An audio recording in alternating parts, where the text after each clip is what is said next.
سر، اس وطن عزیز کے غریب، بے روزگار اور بھوکے لوگ اس ایوان میں موجود برسر اقتدار جماعت کے لوگوں کو ایک پیغام دینا چاہ رہے ہیں کہ شاعر نے کہا کہ بھوکوں کی نظر میں بجلی ہے، توپوں کے دہانے ٹھنڈے ہیں، تقدیر کی لب پہ جنبش ہے، تدبیر دم توڑ رہی ہے۔ سر، اس طرح کا ایک قانون بنانے کی کوشش کی جا رہی ہے جس سے غریبوں کو فائدہ ہوتا تھا۔ آج وہ قانون جو ڈیمانڈ ڈریون گارنٹی تھا، اس کو حکومت بدل کر ایک مرکزی معاون اسکیم کے طور پر نافذ کرنا چاہتی ہے۔ سر، جب تک کسی پنچایت کو نوٹیفائی نہیں کیا جائے گا، اس پنچایت میں کام نہیں ہوگا۔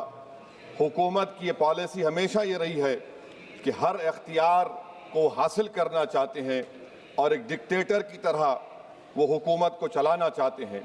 سر، آپ بتائیے مرکزی حکومت یہ کیسے فیصلہ کرے گی کہ ایک ڈیمانڈ ڈریون گارنٹی کو آپ ریاست کو بولیں گے نارمیٹیو ایلوکیشن کر دیا جائے گا، اور اگر کوئی ریاست اس سے زیادہ اخراجات کرتی ہے تو پھر ان کو اس کا بوجھ اٹھانا پڑے گا۔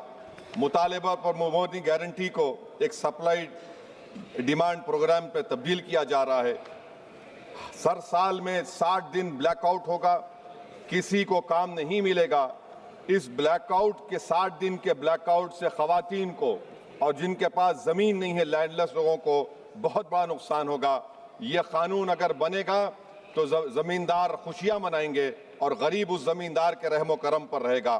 سر، آپ بتائیے 90% جس میں اجرت، میٹیریل لاگت اور انتظامی اخراجات مرکزی حکومت کو برداشت کرنا پڑتا تھا، آج 90 سے 60% کر دیا گیا اور 40% ریاستی حکومت پر یہ بوجھ ڈال دیا گیا۔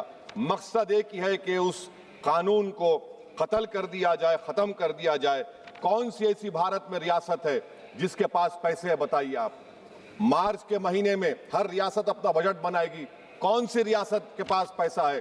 تو یہ معلوم ہو رہا ہے کہ سرکار غریبوں کے خلاف ہے، غربت کا خاتمہ نہیں کرنا چاہتی۔ سر، آدھار اور ڈیجیٹل نظام، آپ جانتے ہیں کہ مزدور کی انگلیوں کے نشانات نہیں ملتے کیونکہ وہ غریب اتنی محنت کرتا ہے کہ اس کے نشان مٹ جاتے ہیں، تو بائیو میٹرک اوتھینٹیکیشن کی بات ہوتی ہے۔